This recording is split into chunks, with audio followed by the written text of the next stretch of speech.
What's up, YouTube? This is W0RSE TV. All right. So, look, man, this is something that I've noticed for quite some time. This is something that does get talked about, but I think that it's not countered as much as this other situation. And, at the end of the day, I really don't understand why people call it out, they don't call it out as much as with Stephen A. Smith. Now, we all know Stephen A. Smith has a vendetta against Kyrie Irving. We know this, right? Whenever Kyrie Irving becomes a topic of conversation, he starts off with the platitudes, oh, he's box office and all that crap, but then goes into a long-winded diatribe on how, nobody should sign this guy long-term. Nobody should do this, nobody do that. Makes him sound like he's irresponsible, which, to me, has ruined his reputation or have contributed to ruining his reputation. And you could argue it's affected or possibly could affect his money. Sometimes Stephen A. even crosses into the territory of possibly committing libel or slander against Kyrie Irving. Recently in the interview, he finally admitted that it was personal. And it gets called out a lot, as it should be. But Skip Bayless gets away because I believe he's the one leading the charge with this segment and not Shannon Sharp. Skip Bayless gets away with slandering Russell Westbrook every damn day, it seems. Every day. And I don't see half as much counter to that. I see people supporting it. Now, of course, there are people who are Kyrie haters who agree with Stephen A. Smith.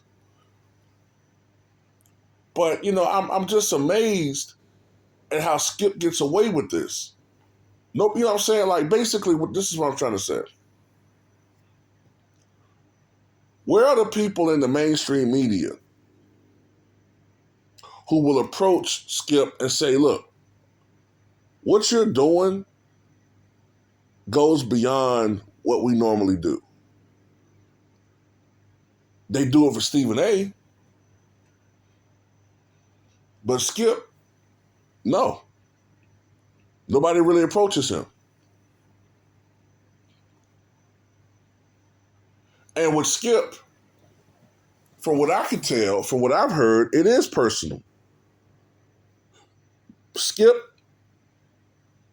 I think, received death threats at the Thunder home arena for his criticism of Russell Westbrook a few years ago.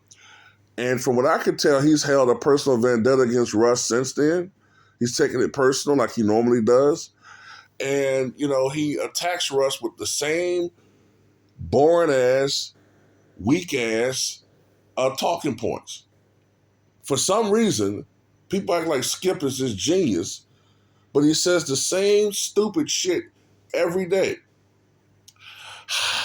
Russ, he just demoralizes your team with these epic, wind-breaking, soul-shaking, earth-shattering turnovers that just ruin you psychologically. I don't know how you just get over it.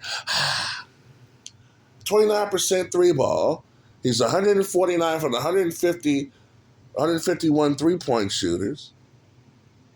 He has the worst hands I've ever seen of a point guard. I hear he's a terror to deal with in the locker room, which is a goddamn lie.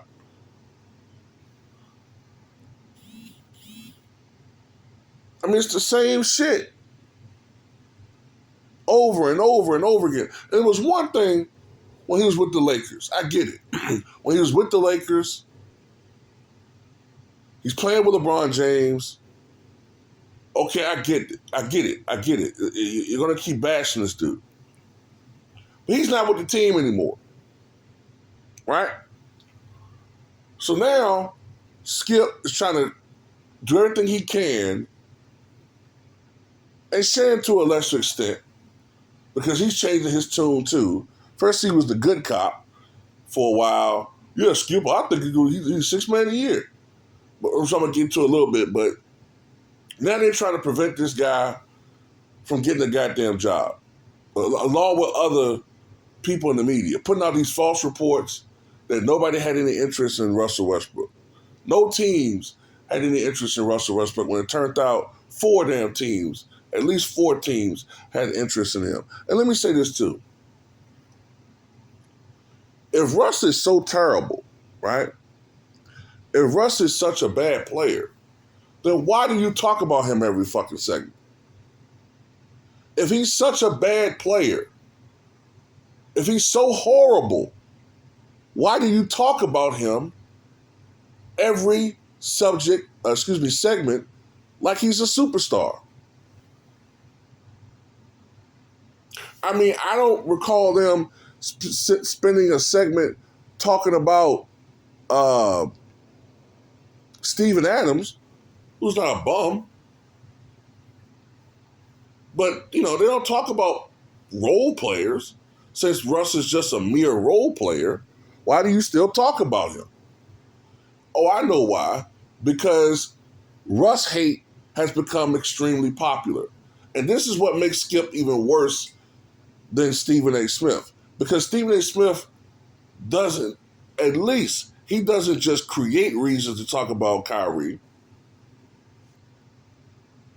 Skip is forcing reasons to talk about Russell Westbrook. Okay, he's in negotiations to play for the Clippers.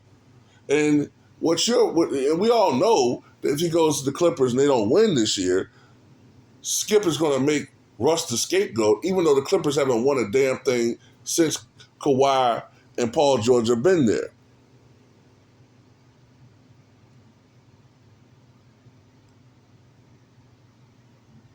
But at the end of the day, man, I just think this is going too damn far.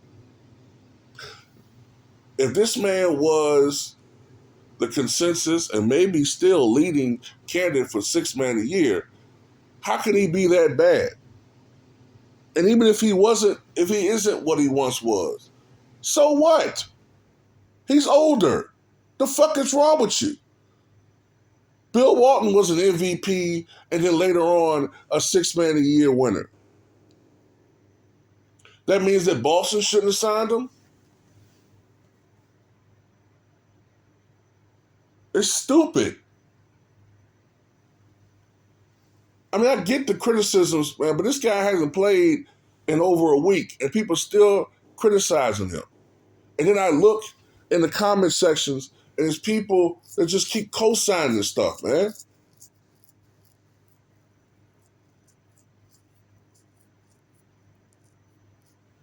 I'm starting to understand why a lot of these players don't like the media.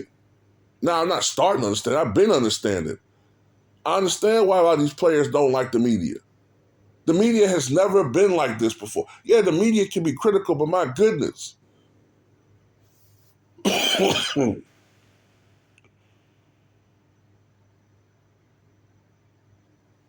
Anyway, I just had to make this video. Nobody really gonna care because Skip can get away with and say whatever the hell he want to say.